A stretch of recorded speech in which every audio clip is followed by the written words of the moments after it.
This is Learn from Others, where we interview a cross-section of successful individuals so you can learn from their experiences, achievements, and even their mistakes. We ask 4 questions that will educate and inspire. Greg Stanley will be your guide as we join our guest on a journey from adolescent daydreaming to success in today's world. Join us on this adventure as we learn from others together. Well, welcome to Learn from Others, where we help others succeed by sharing success. I'm very excited to introduce our special guest, Brenda Riney. Well, Brenda, thank you for taking us on your career journey. Oh, well, I'm glad to be here. Thanks for having me. Well, before we find out what you're doing today, if you would, could you tell us what you wanted to be when you grew up? When I was a little kid, all I knew was engineers. My dad was an engineer, not on a train, but for AT&T. My brothers were engineers. My older sister was an engineer. I thought that was the only option. I wasn't smart enough to know that there are a zillion different options out there. So I wanted to be an engineer by default. That's amazing. I've never heard anyone say that. And that's amazing that that was all you were exposed to. At least it was an interesting, well-paying, cool job. Yeah, no, it was. And when I was at college, I met all these people that weren't in engineering. And I was like, oh, there are other things really to do out there. But as an 18-year-old, I didn't know better. And that was, before the internet. So I didn't have a good way to kind of, make myself aware. So what was your first job as a kid? Like one that you got paid, you've had responsibilities, and you wanted to do a good job? Actually, it was one of my good friends. Her father was an architect and a contractor. So he was focused on building churches and facilities. So he would design them and build them, and he hired us kids to paint. So he wouldn't have to pay, I guess, union wages. And, us 16-year-olds, we would go in and paint, and no one else could read a blueprint. And I had a bunch of engineering drawing classes when I was in high school. So I'm like, I can read a blueprint because this wall needed to be this color and this room was this color. So I ended up being kind of the painting foreman person to direct everyone. And I was making probably double minimum wage, so I thought I was rich. That's a fantastic first job. I mean, sounds like it worked out best for all involved. Yeah, it was great. And in fact, it was a bunch of my friends that I was working with, so we would have paint fights too, so we made it fun. And it was construction zone. They're going to carpet afterwards. So, right. We could be messy. So knowing that you wanted to be an engineer when you grew up, because it sounds like that's all you really knew or were exposed to, did you have a favorite subject or hobby in school, and did it align with that, or was it something in like the opposite direction, like you wanted to be a musician? I have no musical talent like my mom, who is a concert violinist and, was in symphonies and stuff. So that skips a generation, I think, at least in my case. I really liked math and science, and those were really easy for me. I barely had to be involved, and, I'd get straight A's in math and science. Some of the other classes that were tougher, like creative writing. So that was really aligned with my engineering degree that I got. That worked out very well. Well, we understand what you wanted to be when you grew up. Well, tell us, what do you do today? And if you would, walk us through how you got there, including any education you had along the way or changes within your own career path. Well, after I had an engineering degree, an industrial engineering degree from the University of Missouri, I worked at Boeing Aerospace and was like a computer programmer, manufacturing systems, where the engineers design it and the manufacturing people can't make it. So I would negotiate how those all got worked out so the planes would still fly. That's a very important job. Yeah, true. And we worked on the fighter jets too, like the F-15s, F-18s, and thus far. So then I realized I didn't really want to be a programmer and sit in a room. I really needed to deal with people. I loved interacting with people. And so I looked at some like technical sales type roles, and I got my MBA and realized I still don't know what I want to be when I grow up. But I realized after I got my engineering degree, I thought I knew a lot. After I got my MBA, I realized I didn't know anything. So, it was really hard. They'd say, here's some information about a company. How do you increase their stock price? And it was a lot harder than just plugging in a formula and, getting 100% on a math test. Mm-hmm. We had to think more. and I loved that part of it. But I ended up managing a lot of programs, projects, people when I was at Boeing Aerospace, and I was getting my MBA at night, and I realized that I liked the part where I'm working with a lot of people, but I still didn't know what I wanted to be when I grew up. So I went to work in the consulting area, where then it was the big eight, but it's like the big four accounting, management, consulting companies. I actually worked at, Arthur Andersen, and I worked from the consulting side, so it was Andersen Consulting, and I didn't have anything to do with the Enron scandal. Those were the auditors. And so I worked on the consulting side. We'd go in and help companies be more profitable, and it usually was, what's the company need to do to improve its financials and make more money and make their shareholders more money, and what systems do they need to support it? And I would work on both of those sides, and I did that for 5 years. All my clients were out of town, so I traveled for 5 years in a row, 5 days a week, 50 weeks a year. Mm-hmm. And I mean, I worked in LA, San Diego, Chicago, Dallas, and I was based in St. Louis. So I flew out every either Sunday night or Monday morning and came back Friday night. And that wasn't a lifestyle I really wanted to sustain. It was great. They threw you into all these different, I want to say, businesses that I knew nothing about. So I love coming up through a learning curve real quickly and learning about the business, figuring out what they need to do, and then helping them from a systems side support it to get to where they need to be. And I loved that, but I thought and I was married during that whole time, and I was like, I don't want to have kids and have a family and have a mom be gone 70% of the week. So I ended up switching, and my last client was Anheuser-Busch. They're in Bev now, but they are known for Budweiser and Michelob beers, and they've got like 80 other brands. So I was helping them with their operations area. After the beer's brewed, they package it and ship it to distributors. So I was doing an executive information system for them to be able to manage that process, and that was my consulting role. And I told them, okay, after this project, I'm done. And then Anheuser-Busch said, oh, now that you've quit Price Waterhouse, we can hire you, because while you work for them, we can't hire their people and they can't hire our people, but now you quit. So I ended up staying with Anheuser-Busch, and I worked for them for 10 years.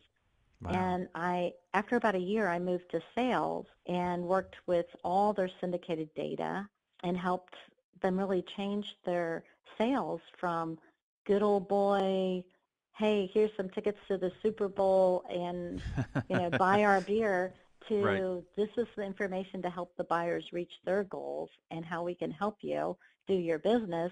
So we kind of transformed their sales force. I moved into several different cities, had a lot of different roles with them. Actually did field sales job, and where I was required to learn how to golf for my job, because I had to golf once or twice, or several times a month. And my boss told me, and I'm like, am I doing everything up to par? Am I doing everything? Am I meeting all, my metrics and my goals? And he's like, you need golf lessons. So that was interesting. After I picked my jaw up off the ground, I got golf lessons, and I was a good golfer anyway. But he's like, you got to golf usually once a week for your job, because we sponsor so many tournaments and pro-ams and stuff. So we use on scrambles and best balls. He's like, we use your ball half the time. You so ought to golf a little bit more. Yeah. And, because we probably would use it more often. But anyway, so I was there, and then I managed some large accounts like Walmart, Sam's Club, and I moved to Bentonville. Well, I'm a native New Yorker. Never thought I'd drive through Arkansas, nevertheless live here. And I've been here 18 years. I've heard once you're there, you like it. It's a great place to raise the family. Yeah, exactly. Northwest Arkansas is different than the rice fields in the Delta Triangle. And that works for folks. We need people doing, those jobs and those farming careers too. Yeah, what's great about Northwest Arkansas, people are from all over the world, because Walmart's international headquarters are here. And I worked with Budweiser here, but they had regional buyers in the beer category at the time. So again, now I'm traveling 4 days a week, and you're out on this island that you're not even part of any group. We ran the Walmart Sam's team and did revolutionary things for any consumer packaged goods company. And what happened is I had my third daughter at that time, and I'm like, I don't want to travel 4 days a week again. So, and I had never worked for a smaller company. I'm more of an entrepreneur at heart. And I thought, I'm going to go to a smaller startup company. So I went to another vendor that sells to Walmart and Sam's, and I managed all their international accounts. And I was only supposed to be in China 2 weeks a year, and it turned into 2 weeks a month. Wow. And if the whole SARS thing didn't break out, I would have been there more. Because once they found out I had an engineering background, they wanted me to do all their sourcing was in China, and they wanted me to work more with the factories besides manage all their accounts. You know, the small company, you wear a lot of different hats. And I did that for a couple Christmas selling seasons and then decided, you know, I can't do this. It's another too much travel, too much out of town, and I'm a very involved mom, and I didn't want to do that. So I switched to another company that sold to Walmart and different categories, and I would go in, and my job was to really fix the team. So a lot of people, I mean, there's 20,000 companies that have offices in Bentonville to sell to Walmart. I would go in, fix a team, whether it was 2 people or 20 people, or I've worked somewhere there were 200 people on just the Walmart team. I'd go in, fix the team, whether it was sales issues or out of stocks or supply chain issues or marketing issues. I found myself coming in, fixing it, and then after 6 months or a year, they're like, okay, she fixed it. Why are we paying her so much? Let's get rid of her job.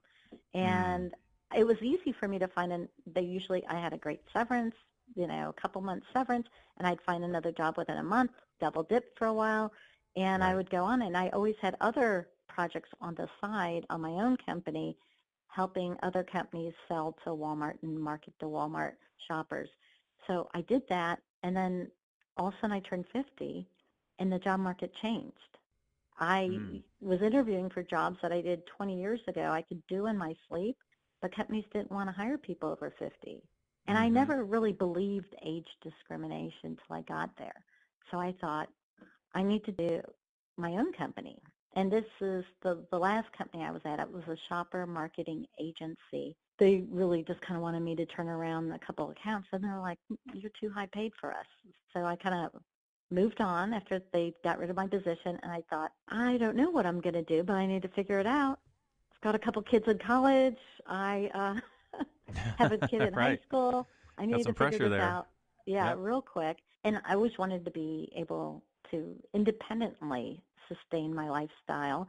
So what I did is I got a call from, by luck, I'd much rather be lucky than good. It's good to be both. I got a call from a career coach at the Entrepreneur Source. And they said, well, have you ever thought of having your own company? And I go, yeah, I've had several of my own companies. I don't like doing collections. I don't like doing certain things.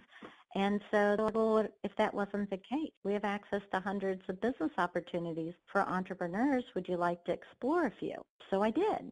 And once they knew what was important to me, what my goals were from income, lifestyle, wealth, equity, they understood what was important. And then they also looked at my skill set and in my work style, and they filtered out of hundreds of opportunities the top few for me to explore. And I kind of learned the businesses from the consumer side, customer side, the owner's role, what do they do, what does the parent company supply to the owner, you know, whether it's training, systems, processes, turnkey marketing, call centers, billing, whatever it was. I learned about it all, and I ended up buying a franchise of the Entrepreneur Source. And there's 150 coaches in the U.S., and I change people's lives every day. I work with clients that want to be in business for themselves, but they may not have an idea on what they want to do.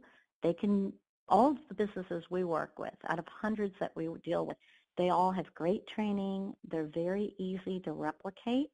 So people can come in and maybe know nothing about that business segment, and never something to do with your house or something to do with your car, education, elder care, healthy vending, sign manufacturing, whatever it is. The businesses basically train you on how to run the business.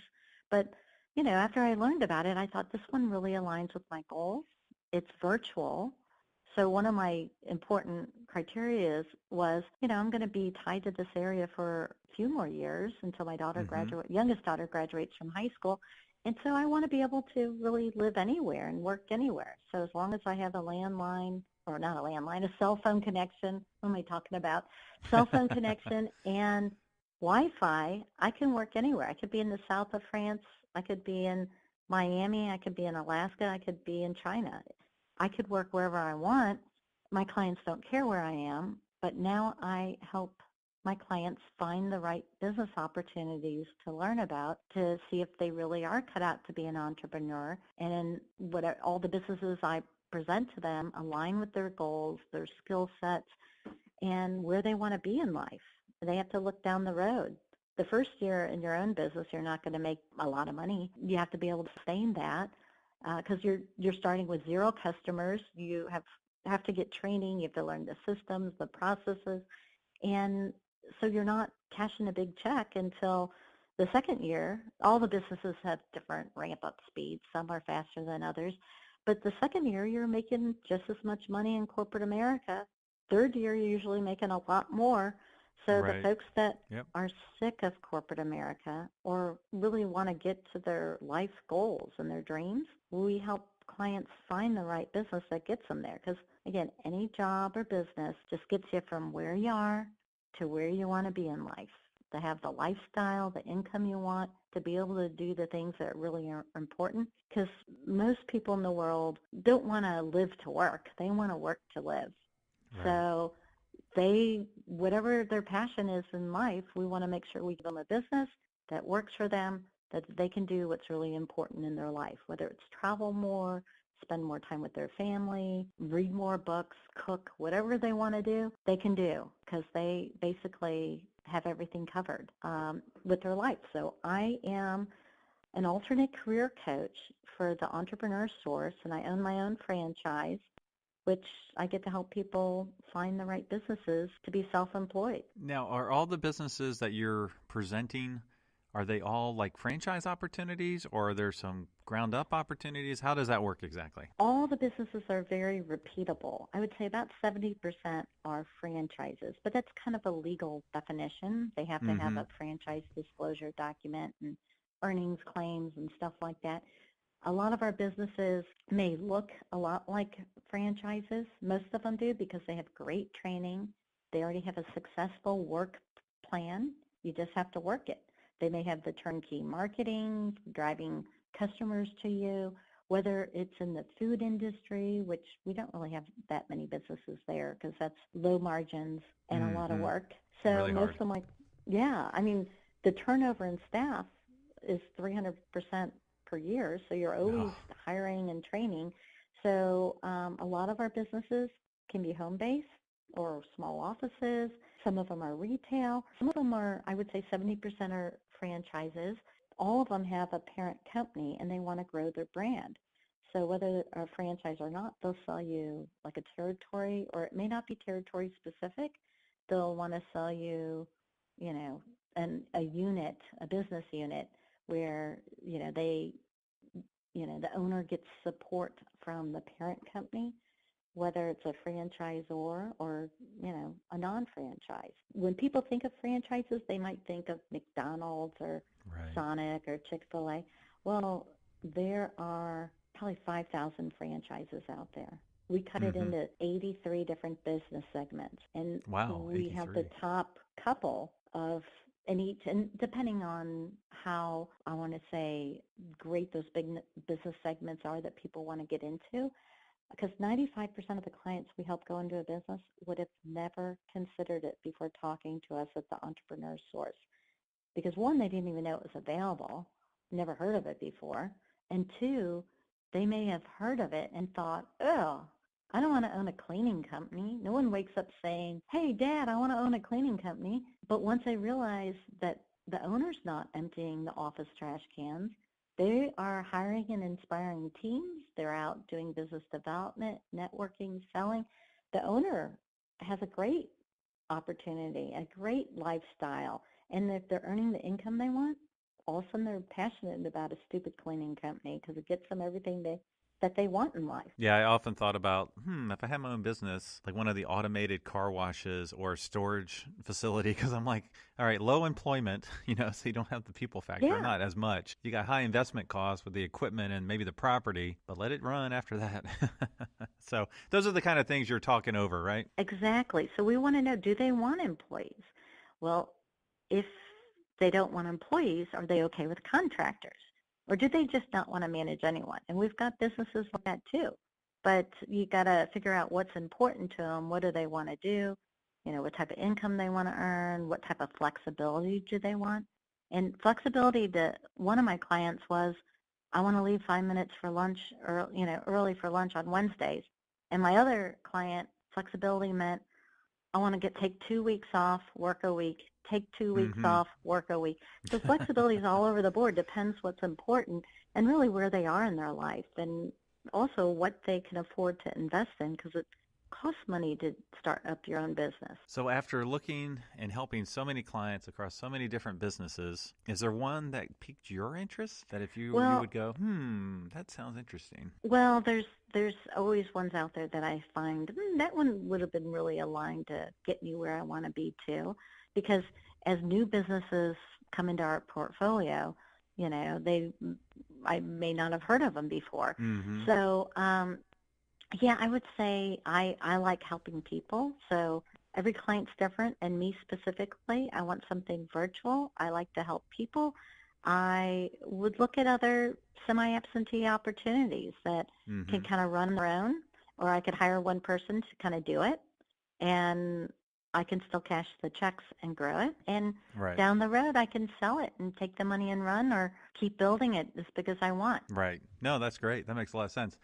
Well, before we move on to our next question, let's take a moment to hear from our sponsors. Do you enjoy your job and find it fulfilling? Or do you spend more time wondering what if instead of what's next? If so, contact Career Spa. Career Spa has extensive programs and curriculum and understands the challenges faced by individuals in transition. They can teach these success practices to be mastered for an effective job search.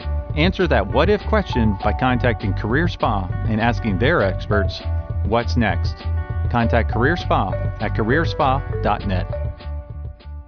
Talent acquisition is key to building a successful organization. Talent Connections is a professional services firm that specializes in recruiting, including executive search, contract recruiting, talent acquisition consulting, and recruitment process outsourcing. Whether you are an individual or a Fortune 100 company, Talent Connections can connect you with success. Contact them at talentconnections.net.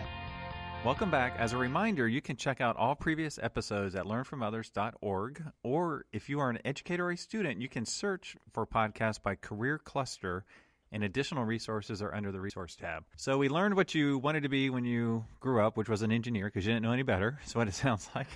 And we learned what you do today. So with such an amazing and diverse career, what would you do differently looking back on it? Well, I would have definitely started my own business where I had a lot of support from a parent company much earlier. I would have owned my own island in Tahiti by now if I started earlier, but I didn't start until I was 50-something. So, and it takes a little bit to ramp up. So I wish I would have started earlier. And for some reason, I thought I had to stay in corporate America because I got paid great money and thought that that was my tenure. That's where I could write it out and have everything I want in life. But then I found you don't have control over your career as long as you work for someone else. So I wish I would have jumped it out of corporate America much earlier than I did. I mean, everything happens for a reason. It just wasn't right. And I was unaware. So as a career coach, my job is to make people aware of the possibilities out there and help them get to their dreams faster. Now, let's make the assumption someone in our audience wants to do what you do. So you can kind of define that as you want. A career coach a business owner, what advice would you give them? I would say I probably need to talk to them as soon as possible, one, Yep. because not everyone's, cut out to be an entrepreneur. A lot of people don't understand, I would say the cons to it. You're not getting a paycheck usually. Like 95% of the time you don't get a paycheck until you earn it. Great to be in business for yourself, but not by yourself, stranded on an island, having to do everything on your own, because everything has a learning curve. And when you do everything independently on your own, it takes a lot of resources and a lot of time, and it's harder to do. That's why 50% of independent businesses fail within 2 years. And franchising or businesses that are easily to repeat, 90+% are still in business 10 years down the road. So success factors, I would say, if you want to talk, I can find out if it would work for you. And, my clients need to be open to exploring opportunities they would have never had thought of before, because it may be aligned with their goals and lifestyle. And that's why I want them to look at those businesses. So you never know until you learn about the possibilities. It's kind of, if you're closed-minded and don't want to learn about them, you could just stick your head in the sand and be in corporate America the rest of your life, and hopefully you'll still have a job next year. That's the rub. Yep. Yeah, the whole idea is to learn about it. Because, to be honest, I would say probably 50% of my clients I'm working with will say, even though 75% of America says they want to work for themselves, 50% of my clients might say, now's really not a good time. I am limited because of this, whether it's financial or I need to take care of my mom and I need total flexibility, whatever it is that they have going on in their life. When they say, I don't think I want to be an entrepreneur, it really means not right now. But things change in an instant. I have people that, they're empty nesters. They started their own company after corporate America. They think everything's great. And then all of a sudden they're like, my life changed upside down in a minute. One of my clients said her father passed away and she wanted to tell me what she inherited, which I thought was a little weird, but she goes, I inherited my 59-year-old Down syndrome brother, and now I need total flexibility. I don't have that with my own company that I'm doing now independently. I need to look for something else that can really help me have the lifestyle, because I'm not an empty nester anymore. So right. Yeah. Everyone's lives change, and just because someone says not right now, it just means maybe tomorrow, maybe in a year, maybe in 2 years. Well, as with most journeys, success largely depends on reliable transportation. I think I mentioned to you I'm a huge car enthusiast, so could you tell us, what was your first car? Well, the first car I drove was a Ford Fairmont. It was silver, 2-door, in St. Louis, Missouri, with no air conditioning. It was my parents' car, and they wanted, they were mad that the AM radio came with it. They thought that was a distraction. So, but my dad realized it costs more to have it removed, so he left it in. So we bought a new car, Ford Fairmont, stick shift, and the day I turned 16, I got my driver's license, and I asked to take the car out. My dad let me take the Ford Fairmont, not their Impala. That was an automatic. So with the Ford Fairmont, I didn't know how to drive a stick shift. And my dad watched me stall it about 30 times in the driveway before I got out. But I still made it out, learned how to drive a stick shift, which everyone probably needs to know. And that wasn't my favorite car, but I sweated a lot of driving and cross country with it. Well, now, do you have a dream car? Well, I would say anything convertible. I kind of like the top down and, being in the sun or under starlights or whatever. It doesn't matter if it's cold. I'll have the top down and the heat blasting and the seat heaters on. Or if it's hot, I'll have the AC blasting on me and I'll get a little bit of it. But I would say I've had several Beamer convertibles, and I'm probably going to stick with them. Love them. Those are great cars. Yeah. Well, one great perk to some jobs is a company car. So if I had all the money in the world, I'd love to buy a really cool company car based on your job. So this is where I get to have a little fun and put a little bit too much research into something that's trivial. So I did get you a convertible, but I don't think you'll be super happy with it. So here's why. I went with your job, and the way I kind of defined your job is you're equipping people to kind of go anywhere with their career. Like the options are endless, and you help them figure it out and to achieve their goals. Does that sound pretty accurate? Yeah, exactly. Okay, so I tried to put this to a car, and the car I came up with, like I said before, it's a convertible, but it's a 1903 Winton. And the reason I picked out that car is that was the very first car to go across the country. It was able to go where no other car had gone before and to succeed in its goal to go across the entire country. It took 64 days. So it wasn't easy, but they did it. So that's the car. It's more of a, based on how I described your job, that's kind of how I picked out that car for you. It's a cool car, and it's in a museum. I have to find out. It actually might be in St. Louis, which would be really cool. I'll find out and let you know. Yeah, that's fascinating, and that's interesting. I'm glad you got the convertible right. And I personally drive probably 35,000 miles a year, so I don't have a 1904 car will get me there, but it sure would be a great joyride. It'll drive you to your car that you can then take off. Funny. Yeah. True. Well, thank you so much for taking us on your career journey. What's the best way our listeners can learn more about you and your company? Well, they can reach out to me on email, which is B as in Brenda Riney at esourcecoach.com, or my website is www.esourcecoach.com/B Riney. So they can reach me either way, or they could call me, 479-381-4062, and I can see if I can help them. Awesome. Well, thank you so much for taking us on your career journey today, Brenda. All right. My pleasure. Thank you for asking.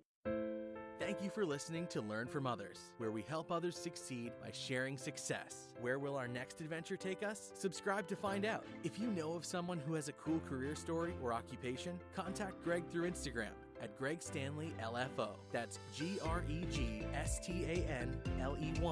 LFO. And we will see you soon as we learn from others together.